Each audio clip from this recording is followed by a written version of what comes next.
네. 하나님 말씀 요한복음 16장 25절부터 보겠습니다. 25절부터 33절까지 16장 마지막 절까지 보겠습니다.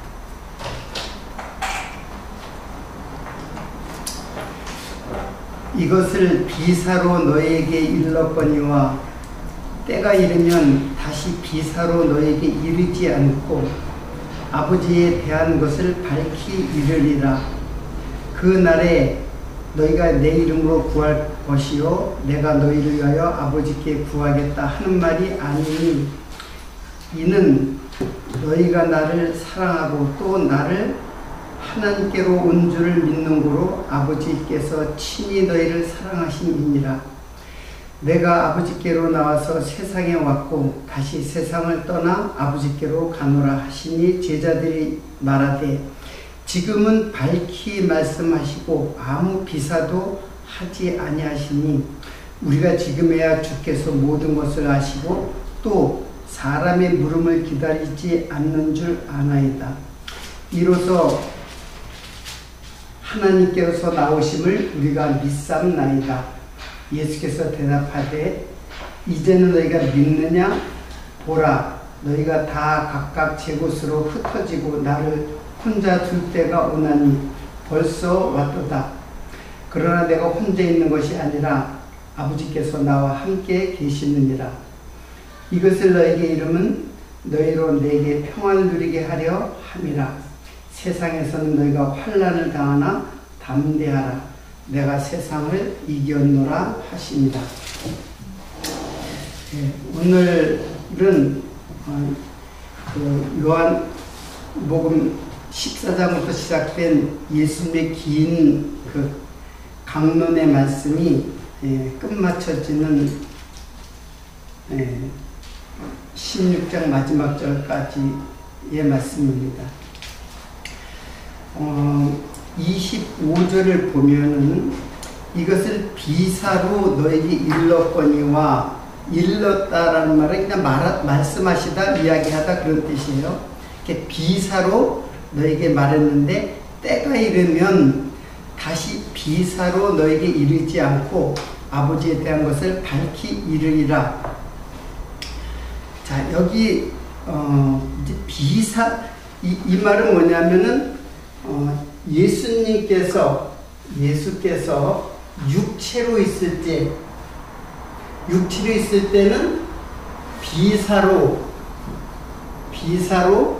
말씀하신다. 그런 뜻이에요. 그런데 때가 이르면이라는 말은 계속해서 성령께서 오시면이에요. 여기는 지금 성령에 대한 소개를 3장에 걸쳐서 한 거거든요. 그러니까는 때가 이르면 성령이 오시면 그런 뜻. 그래서 예수님께서 육체로 이따 하나님께로 가시면 이제 너희를 떠나면 그러면 성령께서 오시는데 때가 이르면 즉 성령께서 이르시면 그때는 비사로 너에게 이르지 않고 하나님에 대한 것을 밝히 이때는 밝히 이르겠다, 밝히 말하겠다 그런 뜻이에요. 지난주에 이제 그 말씀은 너희들이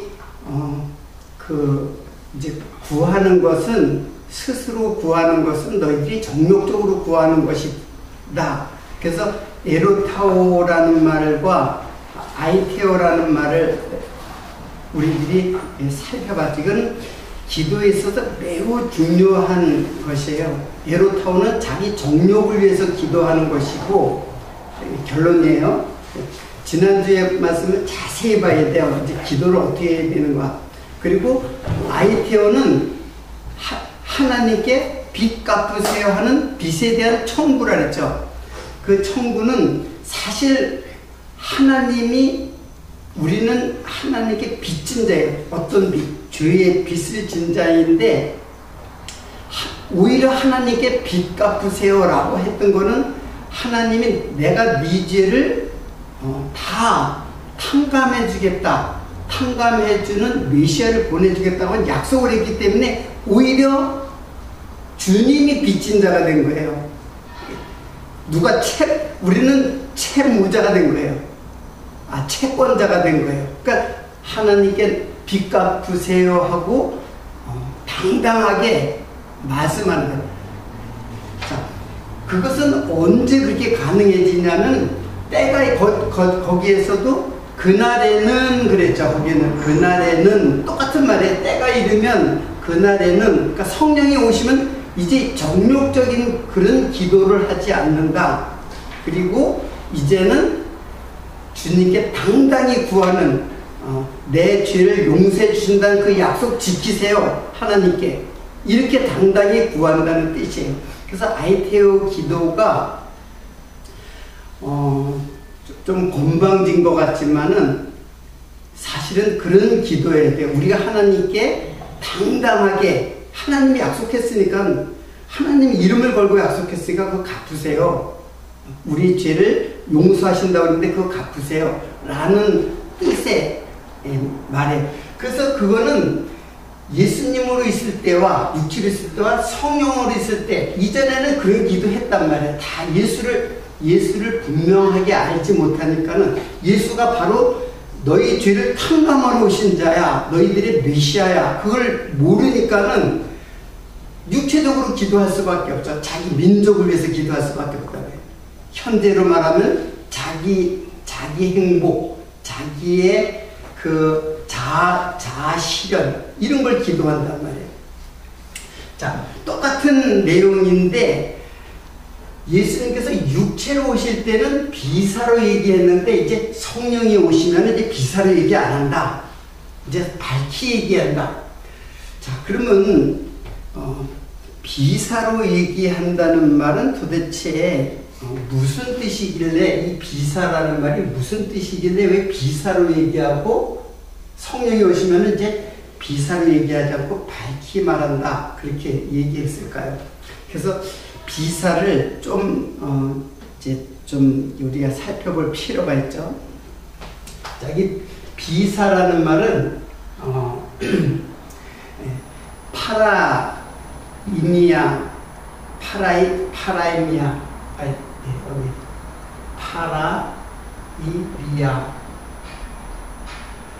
파라이미아예요. 근데 이제 이 파라는 항상 전치사예요. 뭐뭐 곁에, 뭐뭐 옆에, 그런 뜻이에요. 뭐뭐 곁에, 뭐뭐 옆에, 이제 그런 뜻이에요. 그리고 이미아는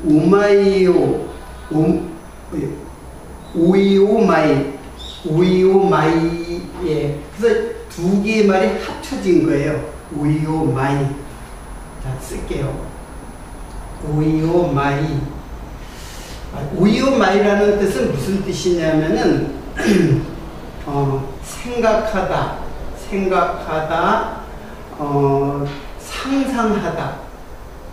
상상하다, 회상하다, 이제 이런 뜻이에요. 자, 그러면 이게 도대체 무슨, 비사라는 말이 도대체 무슨 뜻이냐면은 곁에 옆으로, 옆에다 두고 생각하고 상상하고 회상하는 말이에요. 그러니까는 되게 이제 이 비사라는 말도 사용하지만은 우리가 잘 알고 있는 뭐가 또 있어요. 비사가 아니라 비유가 있죠. 성경에는 비사라는 말은 여기만 나오고 비유라는 말이 많이 나와요. 근데 사실은 비사나 비유나 거의 뜻이 같아요. 내용으로 결론에 가면 같아요. 자, 그러면 두 개를 같이 제가, 요거는 파라볼레예요. 파라는 똑같이 곁에, 옆에, 그런 뜻이고, 볼레는 발라에서 유래한 말인데, 발라가 아니라 발로네.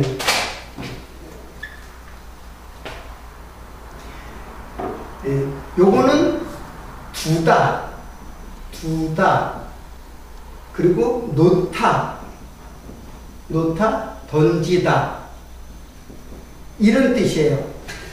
그러니까 이렇게 이해를 하면은 이거나 이거를 그냥 이 말로다가 이해를 하는 거는 그렇게 쉽지가 않아요. 그런데 자세히 생각을 하면은 예수님께서 곁에 이것도 곁에 옆에예요. 여기는 곁에 옆에. 발로는 두다, 놓다, 던지다. 그러니까 옆으로 던져 놓은 거예요.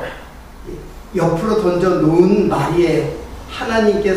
예수님께서 옆으로 던져 놓은 말이에요. 우리말로도 비유라는 말을 많이 사용하잖아요. 비유라는 말은 보통 무엇을 비교해서 빗대어서 이야기를 하죠. 빗대어서 어떤 사실을 잘 알게 하려고 빗대어서 이야기를 하는데, 주님께서는 어떻게 얘기하냐면 그냥 옆으로 던져놓은 거예요. 옆으로 던져놓은 말이에요. 자, 이 뜻은 뭐냐면은 성경 전체에서 우리가 이해할 수 있는 부분인데, 쉽게 말하면 예수님께서는 알아듣지 못하게 하는 거예요. 잘 알아들으라고 비유를 하는 게 아니라 잘 알아듣지 못하게 하는 거예요. 그래서 여기 이런 말이 있는 거예요. 내가 너희들과 함께 있을 때는 비사로 얘기한다. 이거는 너희들이 그 말씀을 잘 옆으로 던져놨기 때문에 그 말을 잘 깨달으라고 한 게 아니라 오히려 알아듣지 못하게 하는 거예요. 왜 못하게 했을까요?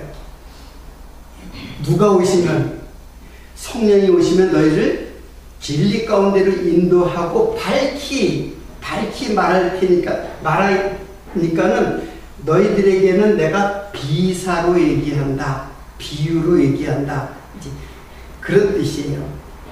그러니까는 옆에 그냥 툭 던져놓고 말을 하니까는 제자들은 어떻게 이해하냐면 자기 생각, 자기의 상상으로, 자기 생각으로 그 말을 갖다가 받아들이게 돼 있어요. 그래서 그 말을 받아들이니까는 바르게 믿는 것이 아니죠. 여기 보니까는 제자들이 29절에 그런 말을 해요. 제자들이 말하되 지금은 밝히 말씀하시고 아무 비사도 하지 아니하시니. 여러분, 지금 예수님의 말과 제자들의 말은 정반대로다가 듣고 있어요. 여러분 찾으셨나요? 뭐가 틀려요? 자, 제자들은 지금 예수님은 비사로 얘기했는데 제자들은 어떻게 들었어요? 제자들은 비사로 얘기하지 않고 뭐예요? 밝히 알아듣게 얘기했다고 하는 거예요. 제자들은 예수님은 비사로 얘기한 거예요. 그런데 제자들은 이제 알았습니다. 이게 무슨 뜻인지 알았습니다. 그런 거예요. 근데 너희들 사실은 모르는 거예요. 자, 다시 한번 보세요. 제자들이 말하되 지금은 뭐예요? 예수님과 함께 있는 거잖아요. 지금은 밝히 말씀하시고 비사로다 얘기하지 않았다. 근데 예수님은 비사로 얘기했다고 그랬잖아요. 그러니까 예수님과 제자 사이의 소통이 전혀 지금 되고 있지 않죠. 쉽게 말하면 예수님은 무슨 말씀을 하는데 지금 비사로 얘기하는 것보다, 어떻게 보면 예수님은 전체가 다 비사예요. 예수님의 말씀은. 왜? 제자들은 아무도 못 깨달았어요. 함께 있을 때에는. 그렇기 때문에 예수님은 비사로 얘기했는데 제자들은 그렇게 밝히 말씀하시니까는 이제 내가 다 알아듣겠습니다. 그런 뜻이에요. 그리고 비사로 말씀하지 않으니까는 이제 당신은 하나님께로서 오신 분인 줄 내가 알았습니다. 그런 뜻이에요. 그런데 이 말은 제자들이 그리고 나서 30절에 이런 말을 해요. 우리가 지금에야 이제 주께서 모든 것을 아시고 또 사람의 물음을 기다리지 아니하시는 줄 아나이다. 이로써 하나님께서 오심을 우리가 믿삼나이다. 이제 당신이 하나님께로 오신 분인 줄 이제 알았습니다. 굉장히 제자들이 잘 깨닫고 그 내용도 그래. 하나님께서 오신 분인 줄 알았습니다. 자, 그러니까 메시아는 당신은 바로 메시아입니다. 그런 뜻이에요. 당신이 하나님께로 보내신 메시아입니다. 그런데 이들이 제대로 깨달은 게 아니었어요. 제대로 깨달은 게 아니라 그 메시아는 자기 생각, 자기 상상으로 메시아가 오면은 우리 유대인들을 구원해 주실 거라고 하는 자기 생각의 믿음이었어요. 지금 예수님은 하늘에 말씀을 하고 있는데 자기들은 육체적으로 깨닫는 거예요. 이게 비사 똑같은 거예요. 사실 비사나 비유나 이제 똑같은 말이에요. 이 전체의 뜻이 다 똑같아요. 그냥 옆에다 던져놓고 옆에다 던져둔 말인데 제자들은 자기 생각, 자기의 뜻, 자기의 의지로 예수를 완전히 믿습니다 그런 거예요. 보세요. 30절에 보니까는 이로써 하나님께로서 나오시면 우리가 믿삼나이다. 그런 말을 한 거예요. 그런데 예수님의 대답은 어떻게 나오냐면 예수께서 대답하시되 이제는 너희가 믿느냐?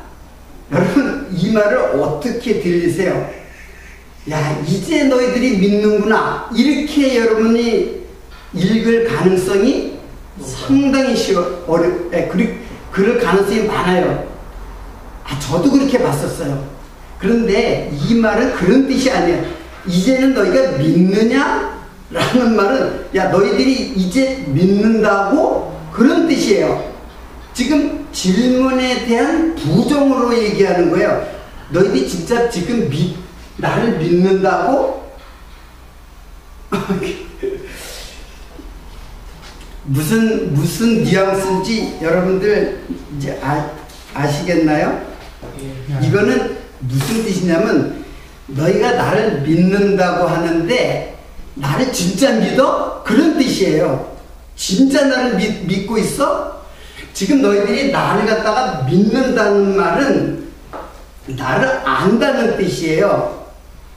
그러니까 제자들은 사실은 모르는 거야. 예수님이 어떠한 분인지, 우리들의 그 깊은 죄악에서 구원해 주시는 메시아인 줄을 모르고 자기의 예수님을 따르면은 내 일신에 행복이 올 것이다 라고 하는 그 기대를 가지고 예수님을 따랐던 거예요. 그러니까 이제 당신은 하나님께서 오실 거다 믿습니다.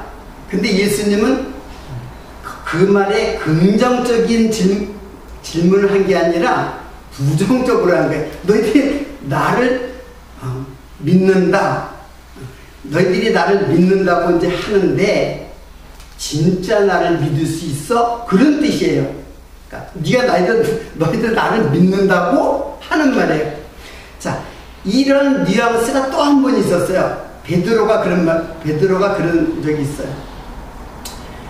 너희들 베드로 보고 지금은 따라올 수 없어. 나중에 따라올 수 있어. 지금은 따라올 수 없어. 그러니까는 주님, 내가 죽는데 죽을지언정 주를 부인하지 않겠다 그랬고 내가 내 목숨을 버려서 주를 따르겠다 그랬어요. 그러는데 예수님이 네가 나를 따르겠느냐? 똑같이 그렇게 거기에도 나와요. 근데 그 말도 똑같아요. 네가 나를 따른다고? 그런 뜻이에요. 너 나를 따를 수 없다는 뜻이에요. 오히려. 그러니까 바로 무슨 말을 해요? 예수님께서 너 3번 나를 부인하는 자야. 무슨 나를 따른다고 해? 그런 뉘앙스가 흐르는 그런 말이에요. 여기도 똑같아요. 여기도 제자들이 이제 우리가 믿습니다. 아주 자신만만하게 믿습니다. 그러니까 결국은 어떤 믿음이냐면 자기가 자기의 생각, 자기의 뜻, 자기의 의지로 내 힘으로 따르고 내 힘으로 믿는다는 그런 말이에요. 그런데 너희들 나를 믿을 수 없어. 자, 그것을 어떻게 할 수 있냐면, 그러니까 예수님은 32절에 보면은 보라, 너희가 다 각각 제 곳으로 흩어지고 나를 혼자 둘 때가 오나니 벌써 왔도다. 야, 너희들이 나를 따르고 나를 믿는다고 했는데 너희들은 다 나를 혼자 두고 다 떠나는 놈들이야. 근데 이제 벌써 왔어. 이제 이때가 그때가 왔어. 이제는 예수님이 떠날 때가 되면은 이제 누가 오실 때가 가까운 거예요. 이제 성령이 오실 때가, 예수님이 떠나야지 성령이 오시니까. 그러니까 믿음이라는 말도 지난주에는 그 기도라는 말을 잘 이해를 하는 말이라면은 이번에는 믿음이라는 게 도대체 어떤 뜻을 갖고 있는 것인가를 잘 설명해 주는 말이에요. 지금 이 말은. 그래서 우리들이 그러니까 비유나 비사 계속 예수님이 비유를 많이 말씀하잖아요. 누가복음에는 비유가 굉장히 많아요. 여기는 비유가, 요한복음에는 비유가 별로 없지만 누가복음에는 비유 천지예요. 그러니까 제자들은 사실은 아무것도 못 알아들었어요. 이 말을 갖다가 옆에다 예수님은 쉽게 말하면 못 알아들으라고 던져놓은 말이에요. 그 이사야가 그걸 잘 예언했잖아요. 너희가 보기는 보아도 보지 못하고 듣기는 들어도 깨닫지 못한다. 예언을 해버렸어요. 못 깨닫는다는 거예요. 깨닫지 못하게 했다는 거예요. 왜 못 깨닫냐면 성령께서 깨닫게 해주시고, 성령이 오시면은 너희를 진리 가운데 인도해주고 밝히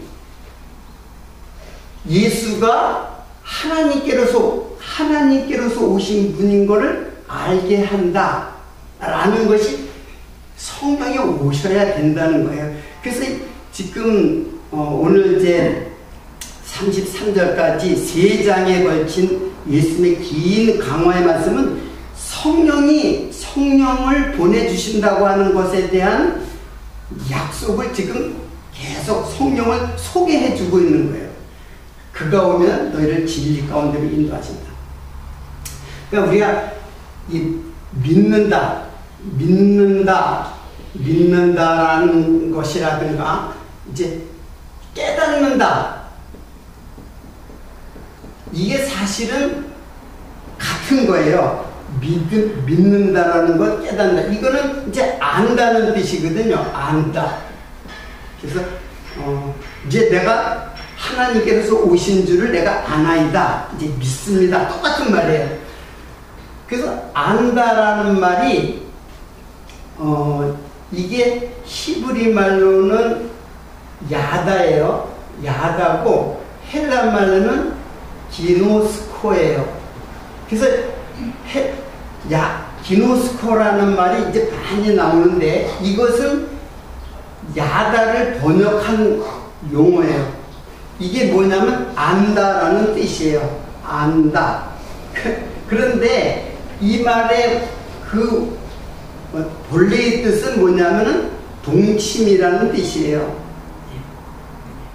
동침하다. 그걸 안다라고 그러니까 히브리 말은 그 원래의 뜻을 지금 끌어오는 거예요. 그냥 여기서 그냥 안다고 그랬지만 사실은 이 말은 동침할 때 이 말을 사용해요. 그리고 안다라는 말로 사용을 해요. 그러니까는 안다라고 한다거나 깨닫는다라고 하는 것은 어떤 뜻이냐면은 그냥 기억하고 회상해가지고 내가 그걸 기억한다, 그렇게 해서 아는 게 아니에요. 내 기억력으로 나같이 건망증이 심한 사람은 어떻게 그거를 기억해요? 다 기억 못 하잖아요. 하나님 말씀 어떻게 다 기억해요. 저는 제가 강의했던 것도 나중에 또 들으면 저때 저런 강의를 했구나. 내가 다 기억을 못 해요. 그걸 내 기억력으로다가 할 수는 컴퓨터도 아니고 어떻게 기억력으로 해요. 이거는 뭐냐면 동침한다라는 뜻은 무슨 뜻이냐면 하나가 된다라는 뜻이에요. 하나가 된다. 그러니까는 예수님이 육체로 있을 때는 하나가 될 수 없었던 거예요. 그런데 성령이 오시면 이제 우리들의 마음 속에 들어오기 때문에 그래서 이제 하나가 된다는 뜻이에요. 그러니까는 이거는 물론 성적인 용어예요. 동침한다는 성적인 용어지만 그 깊은 뜻은 뭐냐면 하나됨. 이게 다 하나가 된다. 하나됨에 대한 뜻이에요. 그럼 어떻게 하나 되냐? 예수님과 제자들이 함께 계속 있으니까 하나처럼 보였지만 실제로는 예수님 십자가에 들어와서 다 도망갔어요. 그리고 위급할 땐 다 부인하고 다 배반하고. 뭐가 하나예요? 하나는 하나 안 됐잖아요. 예수님은 다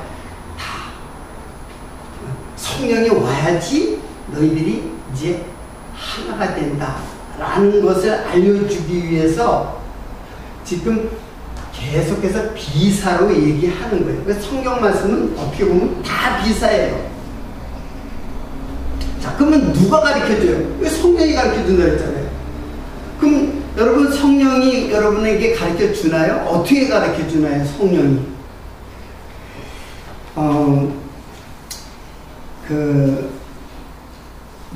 요한 1서 2장 오늘 두 구절이니까 이거 다 한번 찾아볼게요. 요한 1서 2장 27절에 보세요. 요한 1서 2장 27절.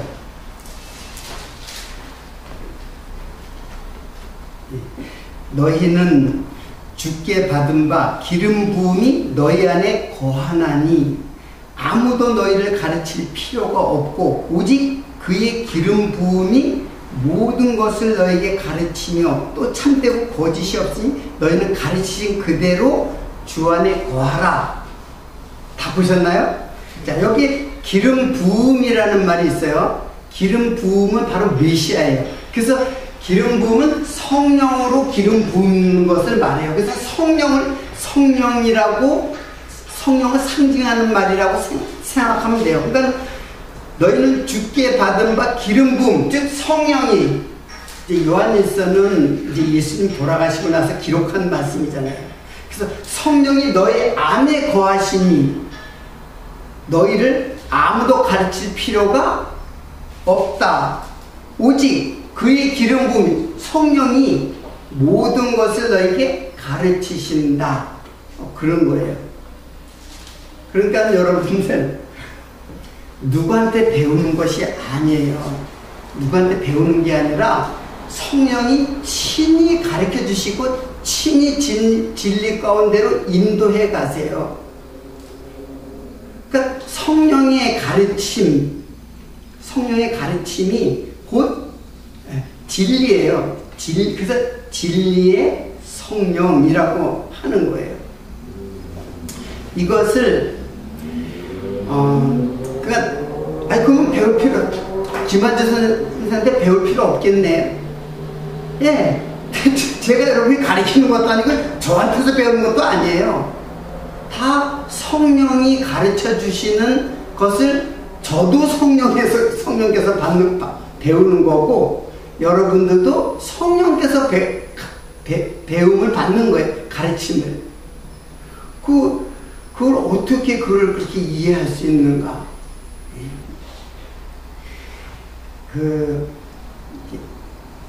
이 말씀을 안 보는 이 성경을 안 보는 사람이 있잖아요. 성경을 아예, 그리고 제 말만 들으면은 참 이게 몰라 위험한 거예요. 성경을, 그러니까 내가 성경을 이야기하는가 아니면 내 생각을 이야기하는가를 여러분들이 그걸 간파를 해야죠. 아, 저 사람이 성경을 얘기하는 거야? 도대체 자기 생각을 이야기하는 거야? 지금 수많은 설교가 있잖아요. 인터넷에 수많은 설교가 있는데 저 말이 성경을 이야기하는 건가 아니면은 자기 생각을 이야기하는 거, 그것만 여러분이 분별을 하면 돼요. 그러면 성령께서 가르치는 거를 받는 거예요. 근데 문제는 다 성경 가지고 성경을 얘기를 해요. 그러나 성경의 진리를 잘 깨닫게 하기 위해서 가르치는 것과 많은 설교들이 이렇게 해. 그 율법을 갖다가 율법을 통해서 예수를 가르쳐 주지 않고 우리의 행위를 가르쳐 주거나 그런 것은 성령의 가르침이 아니에요. 자, 오늘 가장 중요한 말은 예레미야 31장 31절이에요. 여기도 10절. 이거는 제가 많이 인용했던 말인데, 그래서 저는 이걸 갖다가 읽고 또 쓰고 또 잘못돼가지고 또 쓰고 이렇게 계속 기록을 했어요. 지금 파지로 기록한 것도 많이 있는데 저는 성경책을 찾는 게 시간이 걸려가지고 이게 다 적어놨어요. 31장 31절.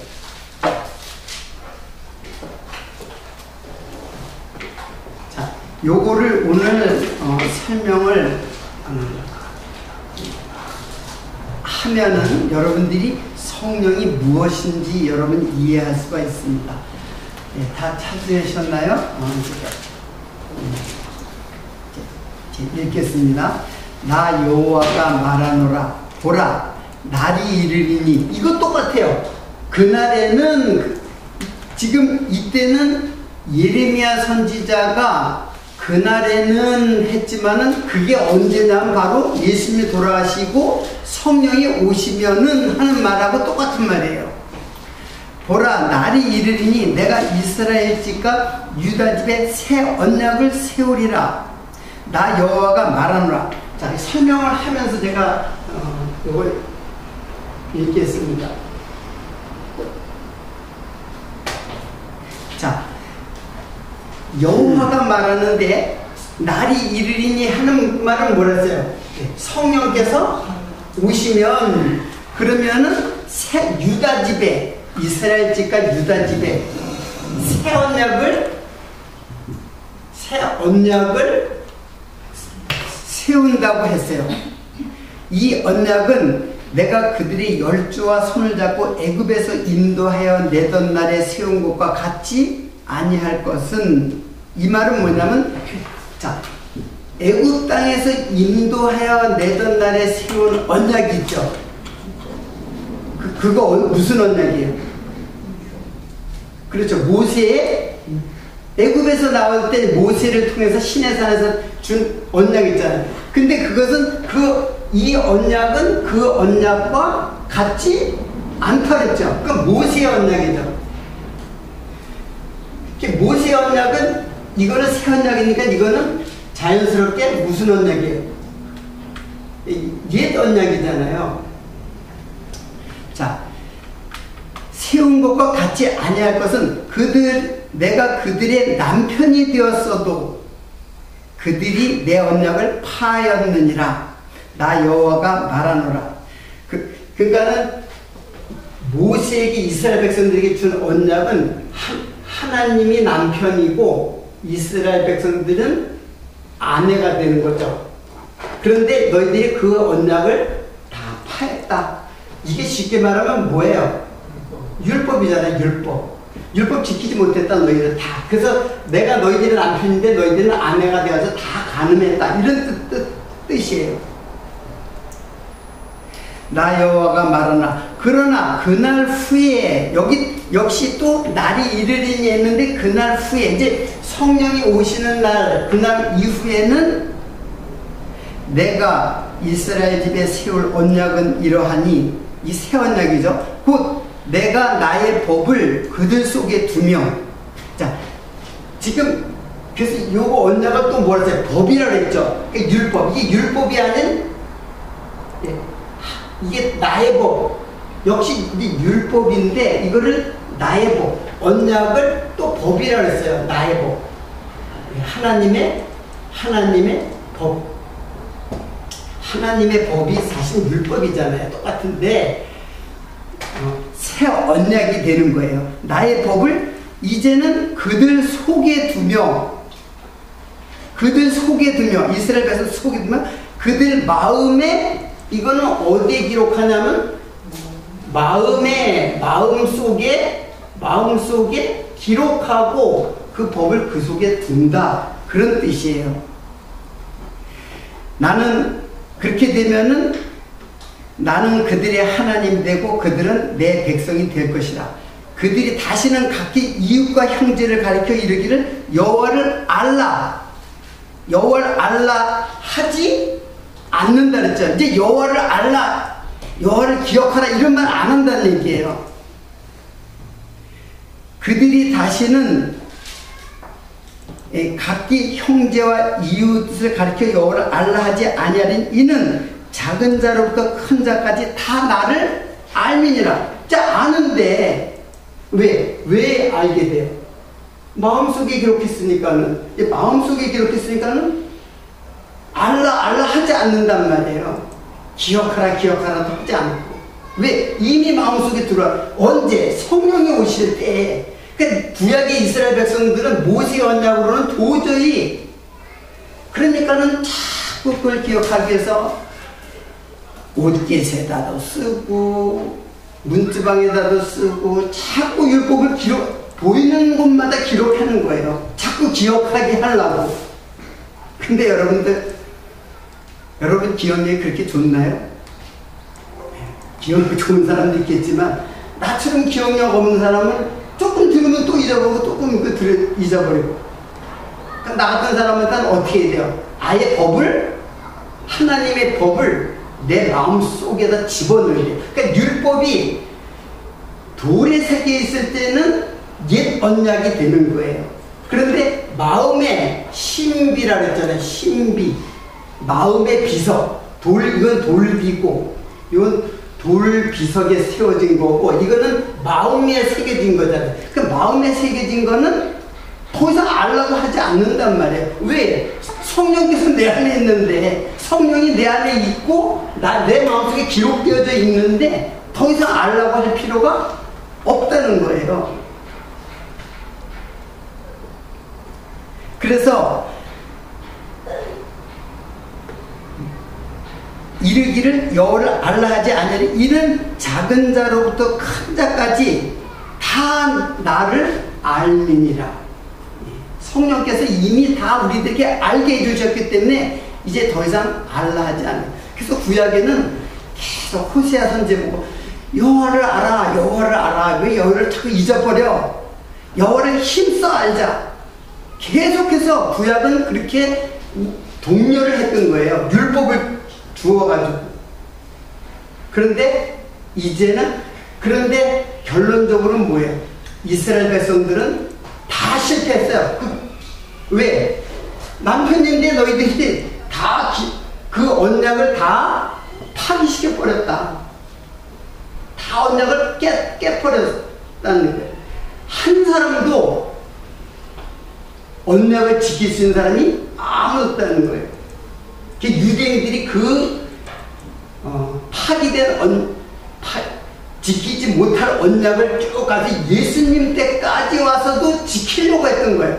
근데 너희들 못 지켜. 그 제자들도 똑같아요. 유대인들하고 똑같잖아요. 제자들이 내가 이제는 따르겠습니다. 내가 이제는 믿겠습니다. 그 안 된다 이게요. 네가 나를 믿는다고?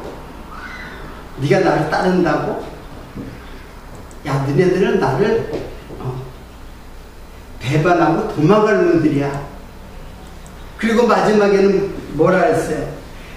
이제 예수께서 대답해 이젠 너희가 믿느냐? 똑같아. 똑같아요. 너희가 나를 믿는다고 하느냐? 보라, 너희가 다 각각 제 곳으로 흩어지고 나를 혼자 둘 때가 오나니 벌써 왔도다. 이게 믿는다는 거예요? 못 믿는다는 거예요? 다 나를 도망간다는 얘기예요. 나를 믿지 못한다는 뜻이에요. 그러니까는 제자들의 큰 소리는 유대인들이 또 그랬어요. 유대인들이 율법을 지킨다고 큰 소리 치는 사람들이에요. 근데 그게 기억이 되나요? 왜? 마음속에 없는데, 그렇잖아요, 여러분들. 여러분 살다 보면은 언제 하나님 생각해요? 언제 여호와를 생각해요?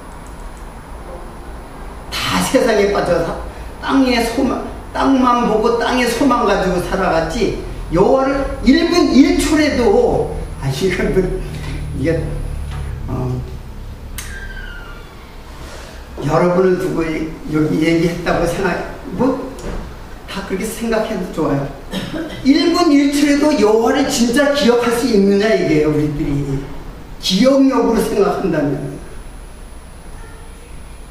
안 되죠. 아무리 목사님 말씀을 여호와를 기억해야 된다, 이 말은 여호와를 기억해야 된다, 그런 말이지만은, 그러나 그게 기억이 되지 않는다는 거예요. 유대인들이 전체가 실패를 했어요. 민족 전체가 다 그 언약을 파기한 죄예요.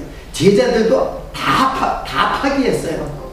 다 안 된다는 거예요. 인간은 어느 누구도 의인은 없나니 하나도 없다. 아무도 못 깨달아요. 그리고 이미 하나님께서는 깨닫지 못하게 하신 거예요.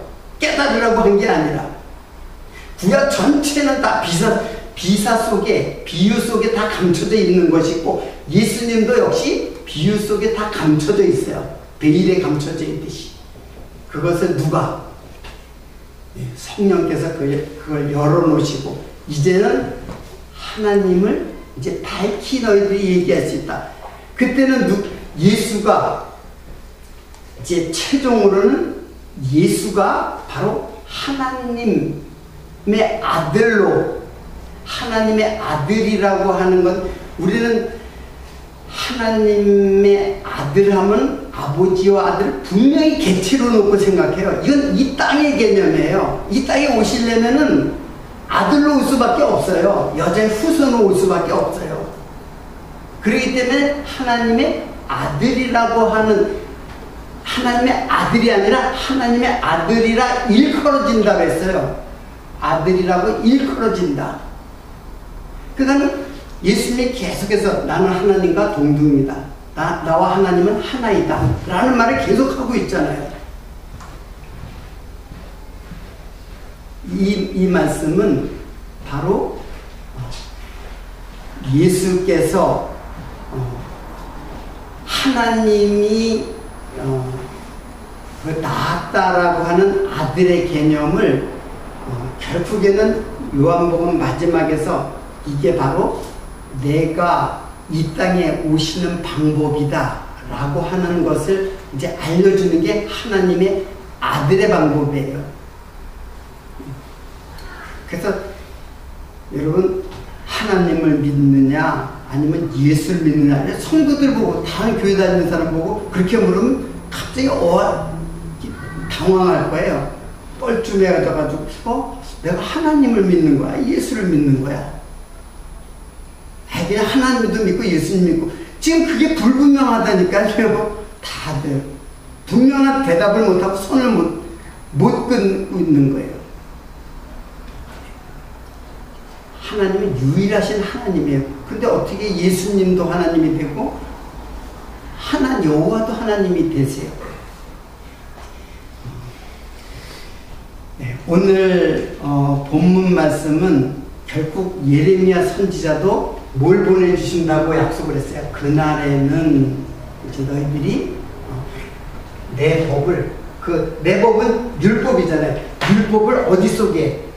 마음속에 넣어줘요. 그 마음속에 넣어주는 것은 율법을 법으로 깨닫는 것이 아니라 예수로 깨닫게 되는 거예요. 예수로 깨닫게 되어서, 그때는 좀 잊어버려도 괜찮아요. 저도 많이 잊어버리잖아요. 제가 산 설교도 막 잊어버릴 때가 있는데. 그래서 특히 히브리어 헬라어를 갖다 사용하다 보면 막 혼동이 되고 막 잊어버린다면 말도 어설프고. 그러나 이제 우리들의 마음속에 성령이 오시면 여러분들은 꼭 기억하려고 할 필요 없어요. 그냥 저도 성경 공부를 하는데 이걸 갖다 학교에서 공부하듯이 달달달달 외우고 그러지 않아요. 절대 그렇게 공부하지 않아요. 잊어버리면 그냥 잊어버리는 대로 그냥 해요. 중요한 건 뭐냐면 용어나 단어가 중요한 게 아니라 그 깨달음이 중요한 거예요. 이게 무슨 뜻인가를 깨달아. 어떤 사람은 저보다도 훨씬 용어를 잘 해석해요. 근데 나중에 설교를 할 때 보면 정반대 인본주의적 설교를 해요.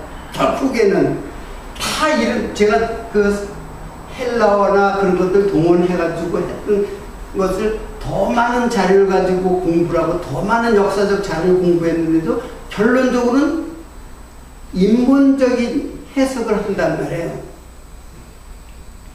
그거는 왜 그런 걸까요? 알라 하는 게 아니에요. 그냥 아는 거예요. 아는 거.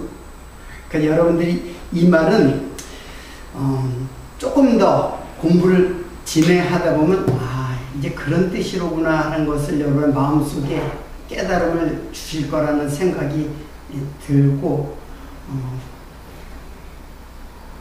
일단은 여러분의 마음속에 내가 성경을 알아야지 하는 그 마음만 있어도 이거는 절반은 성공이에요. 그런 마음 자체가 없으면 관심이 없는 거예요. 관심이 없으면 하나님이 가르쳐줄 필요가 없죠. 다 가르쳐주는 게 아니에요. 유대인들을 다 가르쳐주는 게 아니에요. 제자들만 가르쳐주잖아요. 그러니까 택한 사람은 바로 제자들을 가르쳐주는, 하나님께서 결정한 사람에게 가르쳐주는 거예요. 자, 오늘까지 16장을 오늘 마치고 17장에는 다음 주에 이제 예수님이 대제사장 기도가 17장 전체에 나타나 있습니다. 다음 시간에 17장을 공부하도록 하고 오늘 여기서 마치도록 하겠습니다. 기도하겠습니다.